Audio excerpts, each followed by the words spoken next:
Fala, capitão. Fala, galera.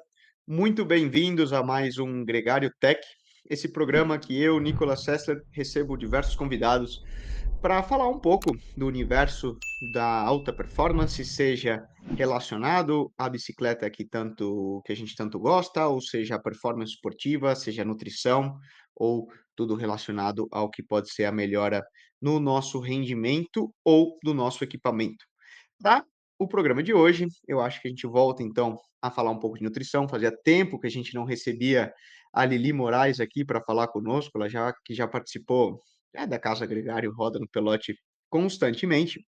E o programa de hoje, um assunto muito polêmico, todo mundo aí, certamente que treina de alguma maneira, seja na bicicleta, seja através de qualidade de vida na academia ou correndo, nadando, enfim, seja qual sua modalidade, já se deparou com a tal da creatina. Em algum momento, provavelmente um amigo seu, um personal de uma academia, um nutricionista, um médico, seja quem for, já deve ter te recomendado ou até mesmo comentado que estava tomando, né?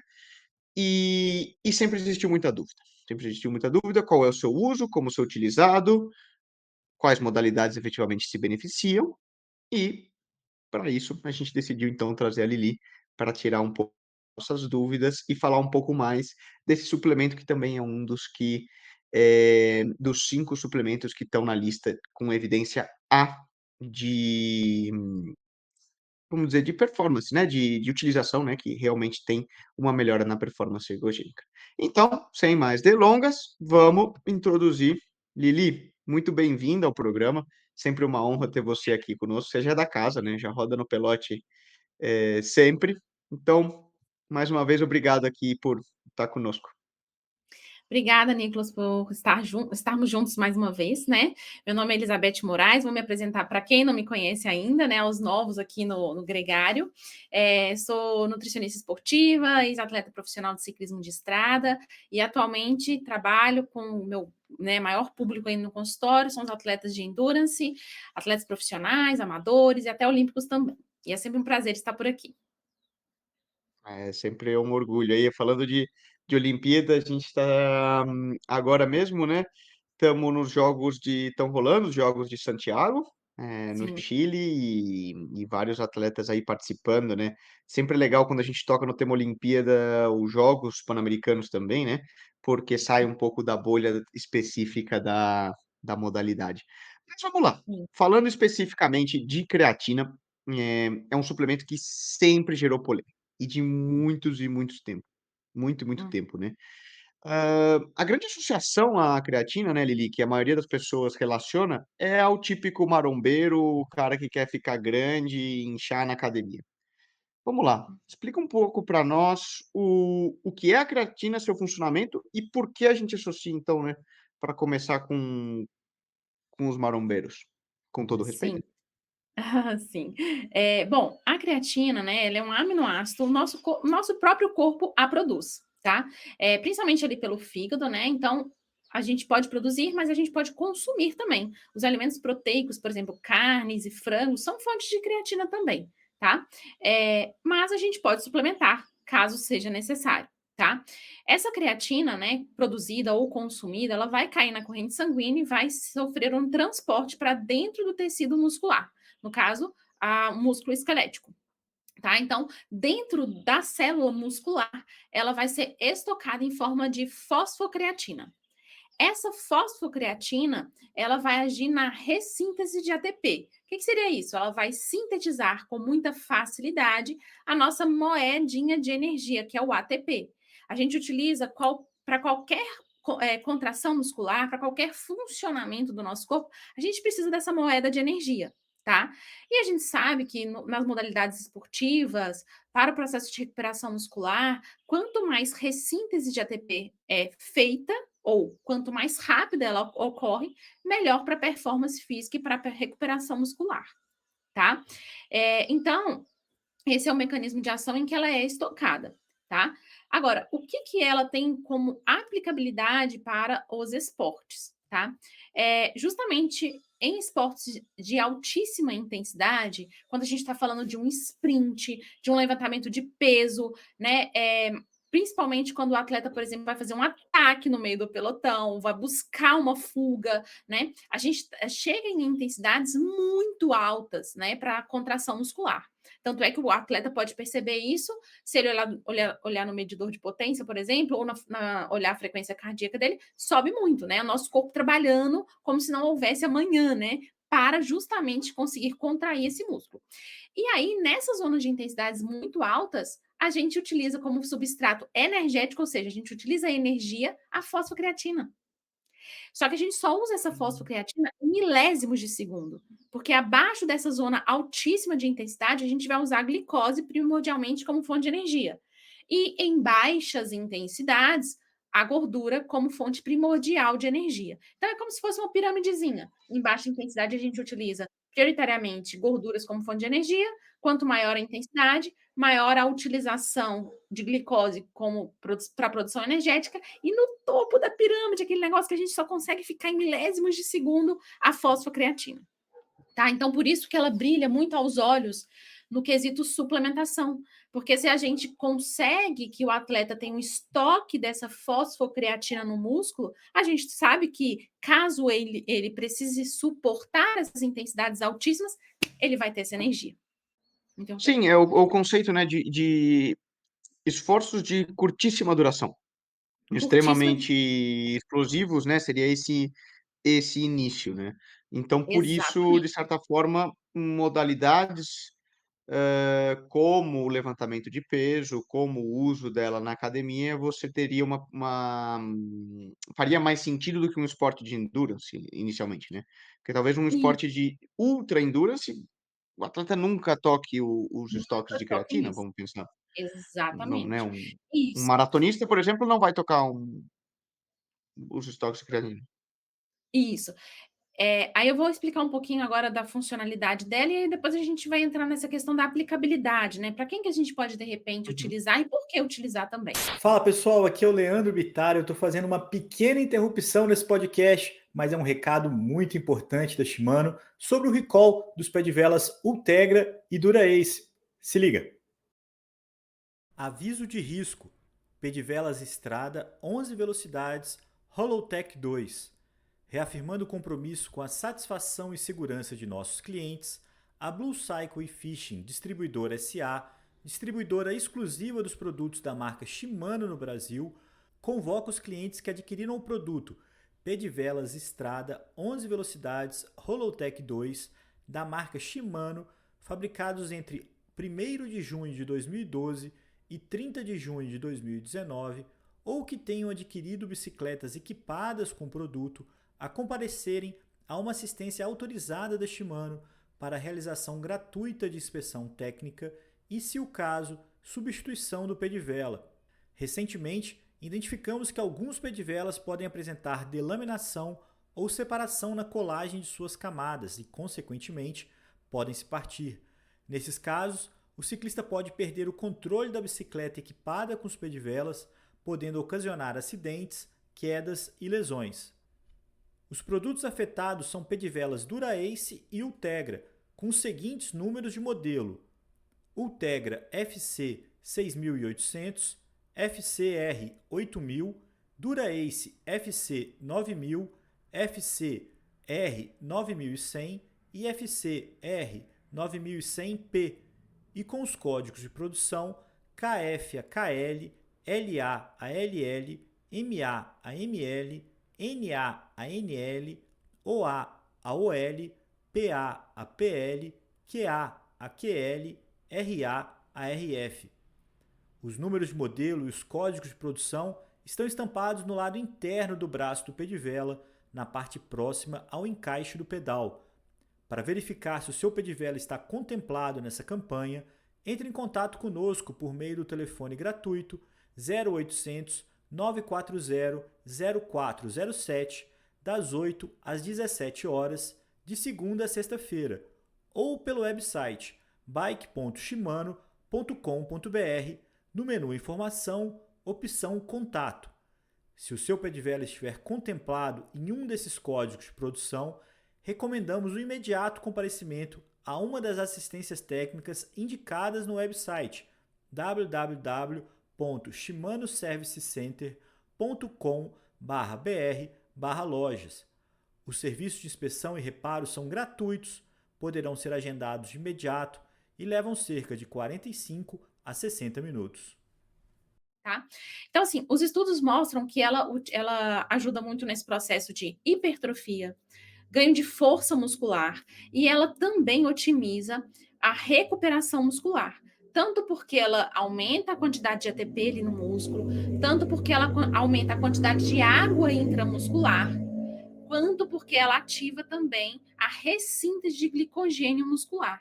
Então, no âmbito que foge à hipertrofia e ganho de força, a creatina tem uma ação muito importante e já comprovada há algum tempo cientificamente na melhora de recuperação muscular, porque ela ativa vários fatores de transcrição que vão ali promover um aumento de células satélites, que são as células musculares ali, e promover também um maior reparo no tecido muscular, mais rápido também. Então, a creatina ganha aos olhos para quem precisa, por exemplo, melhorar o processo de recuperação muscular, tá? Além disso, a creatina facilita a entrada de glicose para dentro das células, por acionar o transportador de glicose para a membrana celular, que é o GLUT4, tá? Deixa eu ver se eu esqueci alguma coisa. Ah, ela aumenta também a tolerância ao esforço, tá? E a questão de força e contração muscular é muito claro já na comunidade científica, tá? Então, quando a gente Sim, fala só para sobre. entender então, ela porque a gente pode gerar uma dúvida então, né, seria o uso da creatina isolado no processo de recuperação, associado a outra proteína, né, associado ao típico que a gente vê um recuperador, Isso, de whey protein ou coisa do tipo, né, por exemplo. só, vamos dizer, trocar a proteína pela creatina não, seria adicioná-la no Não, processo de recuperação. adicionar. Isso. Ok. Lembrando que o whey protein, ele também já o whey protein, uma proteína vegana, já tem ali, creatina na composição, Algo de tá? creatina. Isso, mas aí o acréscimo, né, porque a quantidade é pequena também, entende? O acréscimo em forma suplementada, tá? Lembrando que para a Uhum. creatina, para otimizar o processo dessa absorção e ação da creatina a nível muscular, é preciso que ela esteja associada com carboidrato. E aí, para um pós-treino, que eu já ensinei vários aqui, né, é, um pós-treino de excelente qualidade para promover o processo de recuperação muscular, eu já contabilizo o carboidrato nessa refeição ou nessa suplementação também. Então, sim, associar proteínas de alto valor biológico com carboidratos e utilizar a creatina pode ser uma estratégia interessante para aqueles que sofrem com esse processo de recuperação muscular um pouco mais lento, de repente, tá? Então, eu gosto muito dessa estratégia. Bom, e aí falando sobre essas, assim, o porquê ela seria benéfica para os atletas, né, ou para quem pratica atividade física, né, agora a gente já consegue entender que não é só para ganho de força ou hipertrofia que ela funciona. Sim, ela funciona muito para ganho de força e hipertrofia, então os marombeiros gostam muito por causa disso, né. Além disso, ela aciona um pouco de, como eu expliquei, um pouco de água, né, dentro das células musculares, então dá aquele pumpzinho que os marombeiros gostam na Um musculação, efeito de talvez por isso. inchadinho, né. Isso, talvez por isso que eles gostam. E normalmente essa comunidade de marombeiros utiliza gramaturas muito altas dessas suplementações, ou mais altas do que o sugerido. E aí o efeito é maior do que uma sugestão de prescrição mínima ou calculada mediante ao peso corporal, que eu quero falar muito sobre isso aqui também, tá? Agora, falando sobre a Uhum. aplicabilidade, né? O que os estudos mostram? Que realmente ela é um recurso ergogênico, ou seja, ela vai, ao ser utilizada, ela vai contribuir para o ganho de performance dos atletas que praticam modalidades onde envolve força, potência e intensidades muito altas, ou seja, intermitentes. Ninguém consegue suportar a zona 6 de treinamento, potências altíssimas, por mais do que pequenos minutos, né? Ou alguns segundos, Uhum. retorna a um nível um pouco menor de intensidade, e isso, né? Então, não Seria aqui existe. no nosso universo da bicicleta, do endurance, um mountain bike cross country, até mesmo um mountain bike maratona, uma prova de estrada um pouco mais explosiva, vamos pensar uma prova de critério ou as provas que costumam ser feitas no Brasil, que são de circuitos, né, muitos vira-arranca, Isso, prova de um triatlon short, por exemplo. exatamente isso que você falou. Muito inteligente a sua colocação, Nicolas, porque assim, ó, quando a gente fala sobre os esportes de endurance, eu já falei algumas vezes aqui também, as pessoas confundem muito e acham que o esporte de endurance é muito baseada em intensidade moderada ou baixa. E na verdade não é bem assim. A gente sabe que quanto maior a duração desse esporte de endurance, com certeza a intensidade vai ser reduzida. Mas mesmo neles podem existir picos de intensidades altas. Por exemplo, vamos falar de um Tour de France, né? O cara que é sprintista, muitas vezes ele pode se beneficiar disso, porque apesar de ser uma prova longa, ele vai ter que sprintar no final. Ou um gregário, por exemplo, que sempre tem que fazer uma fuga ou buscar uma fuga, se a função dele é essa, ele pode se beneficiar com o consumo da creatina. Quando a gente sai desse quesito de provas muito longas, mas a gente entra em provas que são acima de 50 minutos, 1 hora, mas que não são tão longas, como você mesmo disse, o XCO. O XCO é uma prova de altíssima intensidade, em que existem em um intermédio de alta intensidade e baixa intensidade, devido ao circuito, que normalmente a altimetria é alta, né? E o atleta ele está sempre ali disputando dentro de um pelotão que, na verdade, muitas vezes não anda compacto, né? Mas sempre tem ali 3, 4 atletas disputando ali, né? Então, existe um ataque também dentro dessa prova de XCO que a gente não pode esquecer, né? E os esportes, por Sim. exemplo, corridas de 5, 10 quilômetros, né? Para quem compete mesmo, um sprint triatlon também, com certeza o atleta pode se beneficiar dessa suplementação, tá? Então, uma coisa Sim. que eu gosto muito de falar também é que na nutrição não existe certo nem errado. Existe quem está utilizando, quando está utilizando e quanto está utilizando. Quando a gente foge E por quê?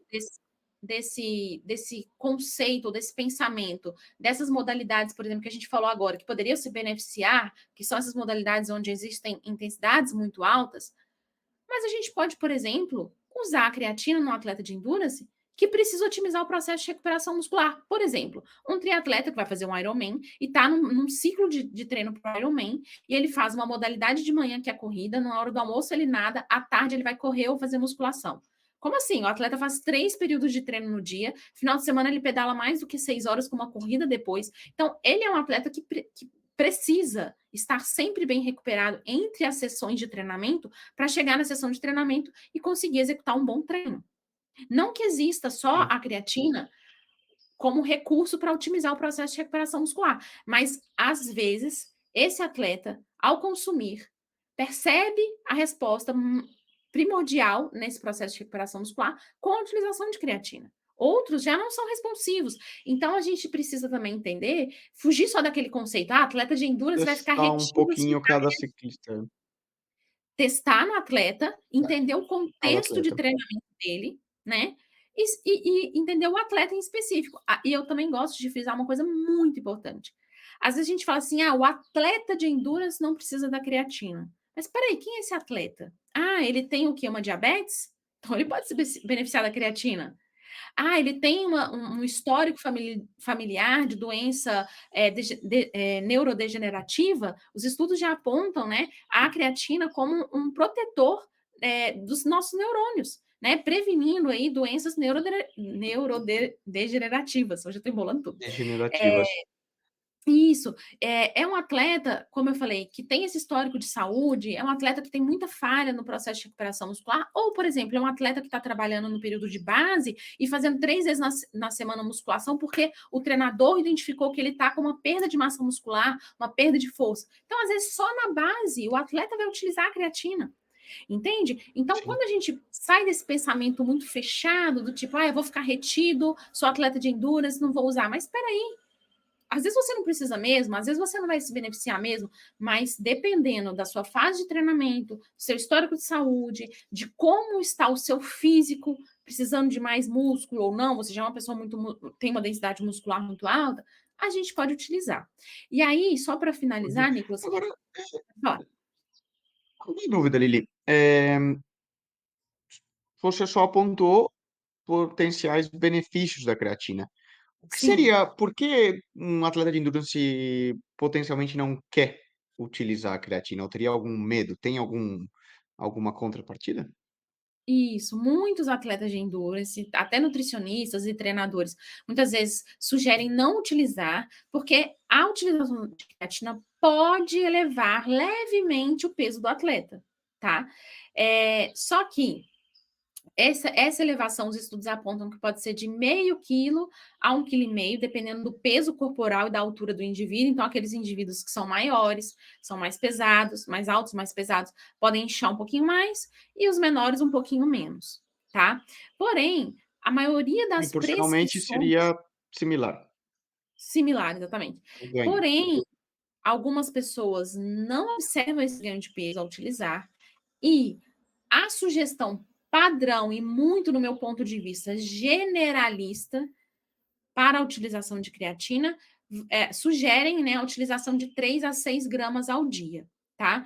Porém, existe uma recomendação também baseada e bem datada na comunidade científica de calcular essa gramatura que será ingerida de creatina mediante ao quilograma, a quantidade de peso do indivíduo. E qual que é essa sugestão? 0,03 vezes o peso do atleta. Então, se você pegar, por exemplo, um atleta de 50 quilos, isso aí vai dar 1,5 gramas ao dia. Se você pegar um indivíduo de 70 quilos, isso aí vai dar 2 gramas ao dia. E os estudos mostram que Ok. nessa quantidade, após 4 a 8 semanas de uso, essa quantidade pequena, já existe uma saturação dessa creatina intramuscular. O que seria isso? O estoque de fosfocreatina já foi feito ali no músculo. E aí você passa a ter realmente a ação dessa creatina. Não que você não passa a ter no minuto zero que você começa a utilizar, mas vai culminando nessa saturação. E, mais importante, a ação da creatina, os estudos apontam que ela se mantém até 8 a 12 semanas após o início do uso. E que depois disso, a ação dela, né, principalmente de estímulo de força, ganho de hipertrofia, reparo no tecido muscular, ela já não é a mesma do início, nem desse período de até 12 semanas. Então, o atleta pode, por exemplo, fazer um Nossa, ciclo. Para que usar 12 seria uma semanas depois? saturação Oi? similar ao uso da betalanina, por exemplo? Seria uma coisa o uso da creatina, ela satura no corpo, o corpo deixa de responder à suplementação, é isso que você está falando? Ou simplesmente Não que é os estoques estão estocados e você mantém estocado e ela vai ter depois que aquele existe a uso contínuo? saturação, depois que existe a saturação, entre 4 a 8 semanas, o efeito é bem expressivo. E aí, Uhum, depois dessas 8 até 12 semanas, dependendo de como foi feita a saturação, essa ação começa, não para de fazer efeito, mas reduz o efeito. E aí, por exemplo, é hora uhum, do atleta fazer um deload.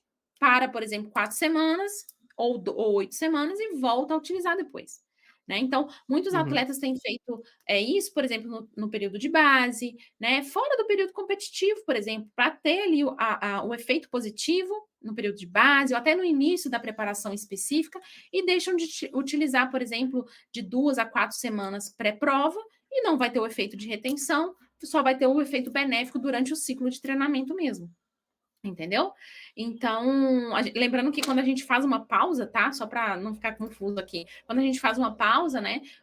A ação da creatina, ela vai caindo aos poucos, né? Ela não parei de usar e de repente não tem mais o efeito, né? Porque a gente vai uhum. esvaziando esse estoque de fosfocreatina ali intramuscular, tá? Então, a gente ainda tem um gap aí de pelo Bom, menos 4 semanas com o efeito o residual da creatina intramuscular. Entende? Então, uhum, eu gosto entendi. muito de fugir do padrão, né, porque o padrão são prescrições generalistas, que podem muitas vezes ocasionar uma retenção, né. Às vezes um atleta de 56 quilos, de uma mulher, ou um atleta de 65 quilos, homem, por exemplo, vai usar 6 gramas e vai ser realmente muito, e para ele 6 gramas vai causar uma retenção hídrica. Mas se ele calcular direitinho, o peso vezes 0,03, vai achar uma quantidade bem menor, e muitas vezes ele vai se beneficiar, não vai ter retenção e vai poder utilizar a creatina durante todo o ciclo de treinamento também. Então, precisa respeitar a dose. Interessante. Para atletas de endurance, não são as doses altas que funcionam. Precisa entender o contexto de treinamento e fazer o teste naquele atleta, né? Muitas vezes ele vai utilizar, não vai ver nenhuma resposta de retenção vai se sentir livre. Outros já vão achar que vão ganhar peso, então, ou vão realmente, né, reter um pouquinho mais. Então, não existe um certo e errado, como eu falei, a gente precisa entender o contexto. Claro, o uso para cada um, né. Curioso, eu não tinha conhecimento dessa questão da saturação da Sim, creatina ao longo do tempo, né, vamos pensar como um café. Você tomar muita isso. cafeína, muito café, o teu corpo vai se adaptando e deixa de ser tão responsivo. E Dúvida, por exemplo, o uso fora do ambiente esportivo e no uso da qualidade de vida que você começou a tocar, mas acabou não entrando muito. Recentemente eu lembro de um caso dentro da família que foi no nutricionista, não treina, não compete, simplesmente por qualidade de vida, vai 3, 4 vezes por semana na academia, e foi recomendado o uso da creatina. E ela falou: "Pô, mas creatina, isso é coisa, né, esse típico conceito de: 'Pra que que eu vou tomar?' Coisa aham, de não faz sentido, né, ficar tomando aí, tem até associação como se fosse ficar tomando bomba, né.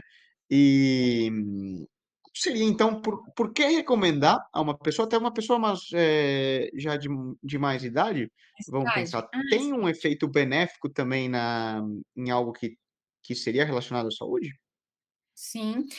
Para indivíduos acima de 60 anos, os estudos mostram a prevenção de sarcopenia, né, que é aquela perda de massa muscular que tende a ocorrer muito após essa idade. Então, existe uma prevenção, Uhum. até uma reversão nesse quadro com a suplementação, da creatina.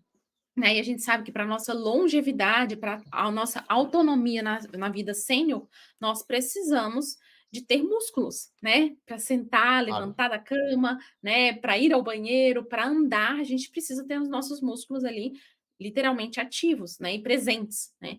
Então, para os idosos ela é muito indicada, inclusive hoje em dia, já tem vários estudos que comprovam a segurança nela durante a gestação, durante a lactação, né, então é um suplemento super seguro. Antigamente, algumas pessoas confundiam a utilização de creatina com algum possível dano renal, porque na verdade quando a gente suplementa a creatina, o marcador bioquímico lá no nosso exame de sangue, que chama creatinina, vai subir, que é normal, porque os estoques de Uhum. fosfocreatina subiram no músculo, mas se você para de usar, esse parâmetro reduz, e os estudos hoje já mais do que comprovam que não existe correlação da suplementação de creatina com algum possível dano renal, isso não ocorre, tá? Então é um suplemento muito seguro, como você mesmo falou, muitos nutricionistas, médicos têm passado para indivíduos idosos, gestantes, lactantes, e para praticantes de atividade física em geral, como eu falei anteriormente, tem essa questão da sarcopenia, prevenção de diabetes ou tratamento de síndrome metabólica, é, prevenção de alterações neurodegenerativas, né? E até mesmo para indivíduos que precisam estudar muito, aqueles concurseiros, por exemplo, né? Que utilizam os neurônios constantemente, né? E muito mais do que uma Uhum. população normal, nos estudos, nas provas, são indivíduos que podem se beneficiar muito também dessa suplementação. Olha só, curioso, ou seja, quase que entra num range de deixar de ser um suplemento do âmbito esportivo para ser um ambiente também de um suplemento na utilização de saúde e qualidade de vida. Sempre lembrando que as coisas estão relacionadas, né.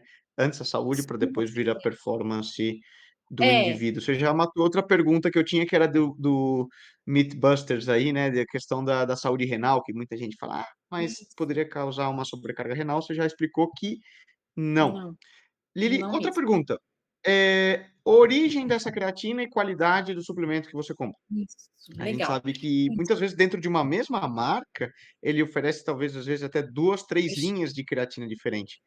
O que Sim. seria isso e qual que a gente deve buscar? Sim.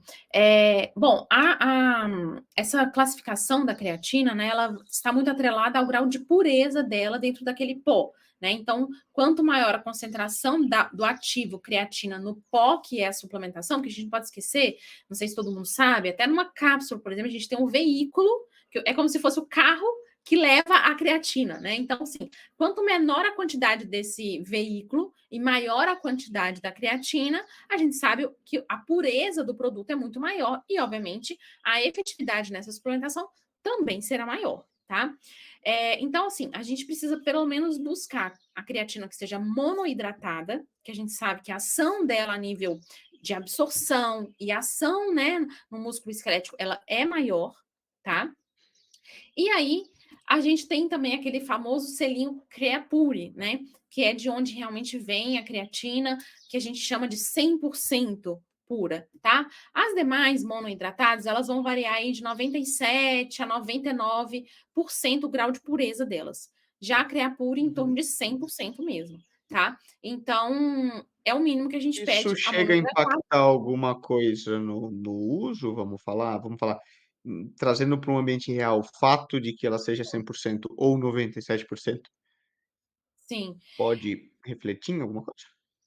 É difícil a gente mensurar essa diferença na prescrição, vamos falar assim, mas a gente sabe na questão da ação dela, né. A ação Uhum. ali a nível intramuscular, ela vai ser muito maior, tá.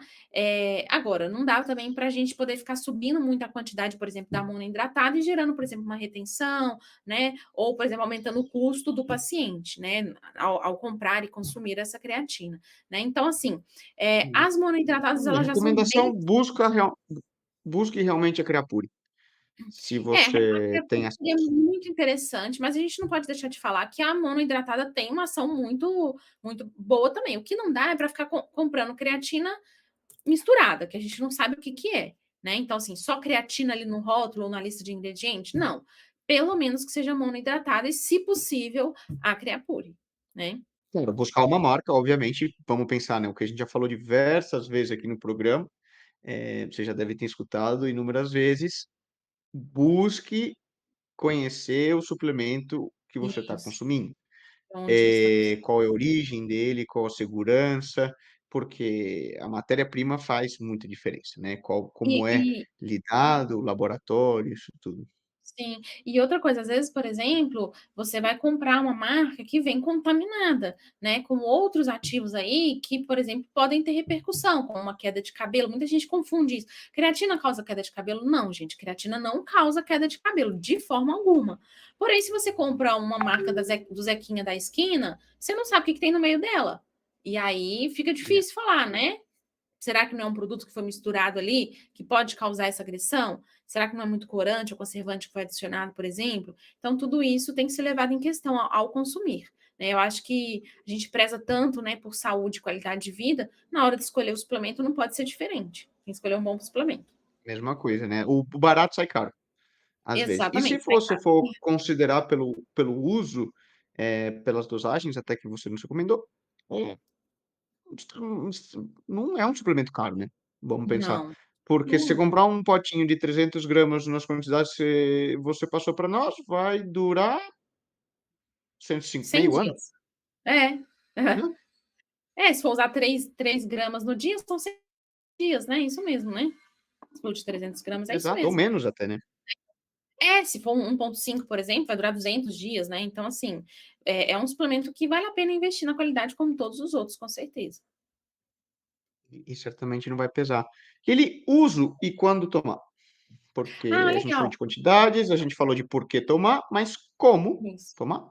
Eu isso. já escutei diversas vezes: "Toma antes do treino, toma com o recovery, toma com refeição rica em carboidrato", enfim, vamos Sim. lá. Legal. Então, assim, na verdade, tá, para que você consiga fazer o processo de saturação dessa creatina intramuscular, atingindo aí em torno, tá, de 90 gramas de fosfocreatina dentro do músculo, a gente vai conseguir, em qualquer momento, qualquer horário do dia, de manhã, de tarde, de noite, antes de dormir, na hora que você acorda, não tem problema algum, tá? Mas existem algumas ressalvas, como eu falei, eu não gosto muito de prescrições generalistas. Eu gosto de entender o contexto daquele paciente. Então, por exemplo, um paciente que está objetivando melhorar a recuperação muscular, poxa, vamos colocar no pós-treino dele. A gente sabe que existe uma vasodilatação natural feita pelo exercício, e isso vai otimizar o processo absortivo e a ação da creatina a nível intramuscular, tá? Agora, é um atleta que em treinos, tem muitos treinos intervalados ao longo da semana, faz muitos treinos de VO2, por exemplo, ou um atleta que vai estar no período de base, vai fazer um trabalho específico de musculação, vamos colocar ele no pré-treino, porque a gente vai favorecer o processo de já recintas de ATP ali por aumentar naquele momento, cerca de 20 minutos após a suplementação, 20 minutos, 30 minutos, ou até 1 hora após o consumo, a quantidade de fosfocreatina muscular. Então, ele pode se beneficiar durante o exercício, que ele está pensando em ganhar força ou gerar intensidades altíssimas de maneira intermitente, tá? São esses dois cenários, depende do objetivo do indivíduo. Porém, se o atleta esquecer, por exemplo, puta, esqueci de colocar no pós-treino, você vai ter benefícios de consumi-la em qualquer outro horário do dia. Tá legal? Antes de Eu dormir, gosto sempre com muitas alguma vezes. refeição. Isso. Aí vamos falar, eu gosto muito de prescrevê-la junto com alguma refeição, até para que o atleta facilite. Então, às vezes, eu coloco no pré ou no pós-treino, porque o atleta tende a muito atrelar, né? Fui para o treino, qual que é o suplemento que eu uso? Ou acabei o treino, qual é o suplemento que eu uso? Para ele não esquecer. Às vezes a gente joga lá para a noite, ele está com a família, ou chegou cansado, acaba esquecendo. Né? Então, não é interessante. É um suplemento de uso crônico, mesmo que você não treine, você tem que utilizar para manter essa saturação intramuscular. E aí, algumas ressalvas. Para você otimizar o processo de absorção e ação dessa creatina, é interessante que esteja associado com alguma fonte de carboidrato, tá? E outra ressalva é que não pode ser utilizado junto com suplementos de cafeína, tá? A cafeína atrapalha levemente tanto a absorção quanto a ação da creatina intramuscular. Eu estou falando de suplementos de cafeína, não estou falando de café, tá? Se for um cafezinho expresso, uma xícara, Ah, então tranquilo, não tem tranquilo, tranquilo. problema, muita gente confunde isso. Agora, suplementos com 400 miligramas, 250 miligramas de Doses cafeína muito na dose, altas, vamos falar. isso, aí já atrapalha o processo de absorção e ação da creatina a nível intramuscular. Olha só, curioso, né, a gente aí voltando à fase, né, de associar a creatina ao uso como de bomba, né, muita gente já deve ter visto o uso daqueles pré-treinos que vai um montão de coisa misturado, na verdade, normalmente os caras jogam creatina, um monte de cafeína, sei lá o que os caras metem naquilo lá, ou Por isso seja, que eu falei tá jogando fora. Por isso que eu falei agora há pouco, que a creatina não é só questão de ser monoidratada, Creapure, mas que não seja uma creatina misturada com um monte de coisa. Eu ia falar isso. Esses pré-treinos, né, que já tem esses estimulantes juntos, não é nem um pouco interessante. Além da dosagem não ser individualizada para você, ela vem muitas vezes com esses, né, estimulantes, e um deles é a cafeína. E aí o efeito vai ser ridículo. Lembrando que esses pré-treinos também, muitas vezes você não vai usar todo dia. Você vai usar, às vezes, quando você treina. E a creatina é um suplemento de uso crônico, tem que ser utilizado mesmo em dia off, por exemplo. Então, dissocie, né? Quer usar um pré-treino? Usa um sem cafeína. Desculpa, sem creatina. E jogue a creatina para ser utilizada no momento em que seu nutricionista prescrever. Se é de manhã, de tarde, de noite, pré ou pós-treino, é melhor que ela seja feita separada, mas junto com alguma refeição, fonte de carboidrato. Tá aí. Uma dúvida que surgiu aqui, Engenhoca, você comentou sobre o uso dela, né, em esportes de alta intensidade repetitiva. Então vamos pensar numa prova de estrada, 5, 6 horas, onde você tem um período inicial muito intenso, tem um período intermediário, onde a intensidade é muito baixa e você volta a ter muita intensidade no final da prova. Sim. Faria sentido, de alguma maneira, a utilização da creatina intra-treino? É, uma pergunta muito boa. Não faria, na verdade, se você já tiver feito a saturação dela, intramuscular, entende? Porque utilizar ali durante não vai fazer nenhuma diferença se você já tem um estoque dela no seu músculo e você tem ela disponível para ser utilizada durante essa prova, entendeu? E aí, né, se você não fez a saturação, só utilizá-la ali não traria nenhum tipo de benefício, entendeu? Não tem um porquê, né, Agora, como ela está estocada. agora, caso, vamos supor, no dia da prova, você queira utilizar ela durante a prova, sem problema algum. Ela é um suplemento de facílima Antes, digestão, né? Antes, exatamente, é um ou suplemento de durante facílima mesmo. digestão. Isso, que é uma prova muito longa, né? Às vezes, sei lá, a prova vai durar 5 horas, você vai sprintar 4 horas e 59 minutos. Você usa ali com 4 horas, por exemplo. Ela pode ser benéfico, considerando que você já está fazendo o efeito dela há pelo Estocado. menos 4 semanas. Isso, pelo menos 4 semanas. Entendeu? Aí sim faria sentido. Nesse dia da prova, você não usa pré, nem usa à noite, vai utilizar ela ali na suplementação durante o exercício. Pode ser sim, se for viável também, né? Porque muitas vezes manusear esse pó, tem que pensar na questão de como levar isso aí, né? Porque não dá também para Sim. virar uma garrafa inteira de 500 ml com alguma água ou suplemento que tem ali e ela no meio, né? O atleta às vezes vai dar uma estufada ali, né? A gente sabe que são pequenos goles de água que vocês bebem, às vezes uns goles maiores, né? Mas teria que ter essa viabilidade aí de um pack pequenininho, alguma coisa nesse sentido. Né? Tem uns Entendi. tubetezinhos que às vezes o atleta vira também, pode ser uma opção. Pode ser. Confesso que eu nunca escutei sobre a utilização dela Grande, intra-treino. Foi uma curiosidade que é. surgiu agora durante a gravação, quando você comentava, né, sobre a utilização e esses esforços repetitivos, né, de alta intensidade, onde você vai depletando os estoques Uhum, de creatina no músculo, né? Vamos pensar, quem nunca, né, sim, faz um treino muito intenso, por mais que seja muito curtinho, né, sprints muito curtos, talvez depois sim. de 20, 30 sprints você já não consiga a mesma potência dos primeiros, né? Com certeza, porque a nossa capacidade, justamente, a quantidade de fosfocreatina vai diminuindo, né? À medida. É igual do glicogênio, você tem que ir repondo, né? Só que aos intervalos que você utilizará essa quantidade de creatina é muito pequeno. Eu falo sobre milésimos de segundos mesmo. Abaixo disso, você não está em zonas de intensidades tão altas assim que você precisa.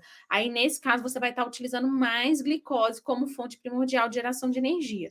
E aí, por isso que a gente recomenda a utilização de carboidrato constantemente ao longo do exercício, nesse caso de alta intensidade também, entendeu? Lembrando que Em não é só a outra via creatina. metabólica. Como que é que você falou? Falhou um pouquinho. Aí, quando você passa, né, do esforço de curtíssima duração da utilização da creatina, você passa a glicose, você vai por outra via metabólica, Outra e aí já é coisa. tema para outro Já. programa por si só, né. E quando a gente falou do intratreino, tem gravação disso aqui, né? Tem gravação Tem também, antiga, parece que tenha exatamente. mais de um ano, talvez, eu não lembro. Mas nós falamos Ah, muito, já foi um faz podcast um ano e meio, né, sobre as estratégias nutricionais intra-treino, né, o que levar durante o treino, como comer, como sobre isso. utilizar. Quem não assistiu, vale a pena. Esse aí foi completíssimo, foi muito bom, né? Deu uma repercussão Foi. interessante aos ouvintes, né? Para mim, acho que foi o melhor até hoje, Lili. Bom, É mais todos são denso o sempre uma conteúdo, aula. né? É. Foi o Mas o mais conteúdo prático, do né, de intratreino é tudo mais que denso também, né, então, assim, é uma coisa que as pessoas não sabem, eu abordei bastante, né, muito mais informação, né, a utilização do carboidrato no intratreino, né, porque também não é só ele, né, existem outros suplementos que a gente precisa no intratreino, e aí esses outros que a gente foi gravando foram suplementos mais pontuais, né, então o conteúdo não é tão denso, assim, como os demais. sim. É, lembrando que, justamente pontuando, os 5 suplementos que têm evidência A de melhora ergogênica na performance, né, um deles é a creatina, qual a gente fala hoje, outro seria a utilização dos nitratos, né, que a gente já falou nele também, né, o famoso suco de beterraba ou a utilização. Terceiro, a betalanina, que é um que ainda falta para a gente falar, né. Posso falar? Quarto, a cafeína, também, de certa forma, já abordamos, mas vale sempre, porque os estudos, em volta da cafeína evoluem de maneira constante, é um tema que sempre é legal de falar, ainda mais para nós, os amantes do café, né. Sim, Sempre dá para abordar um pouco mais de cafeína. E o quarto o o quinto, na bicarbonato, verdade, a gente o falou, o bicarbonato, bicarbonato verdade, foi o último a que nossa foi última também gravação sobre ele, né. nossa última gravação sobre o bicarbonato. Então é isso, Isso. Lili. Bom, então, resumindo o programa, creatina, Uhum, uso seguro, olhe as quantidades, não tem riscos renais ou à saúde, pode ser sim, utilizado tanto no âmbito esportivo como no âmbito da saúde. sim. Então, se o médico recomendou para a vovó, também tem Uhum, lógica que a vovó utilize. Olhe bem o suplemento a fonte que você compra, porque misturado ou alternado com outras coisas não é saudável e pode não ter a sim. absorção que você quer. Mais algum ponto?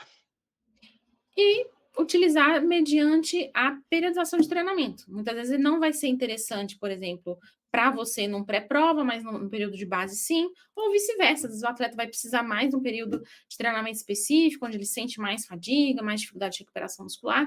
Eu acho que o resumo é também entender a individualidade do atleta e não seguir prescrições generalistas. Seria isso. Muito bom. Resumindo Isso. de maneira perfeita. Lili, muito obrigado mais uma vez pela sua participação aqui conosco no Gregário Tech, sempre uma aula, tenho certeza que todos que nos assistem agradecem. Você já sabe, pode entrar em contato diretamente com a Lili, tirar suas dúvidas, marcar uma consulta com ela, ou como for. E portas abertas, sempre bem-vinda para rodar aqui no pelotão conosco. Obrigado mais uma vez pelos ensinamentos e pela aula, Lili. Obrigada a você por estarmos juntos e obrigada a todos os ouvintes também que estão conosco em mais este podcast.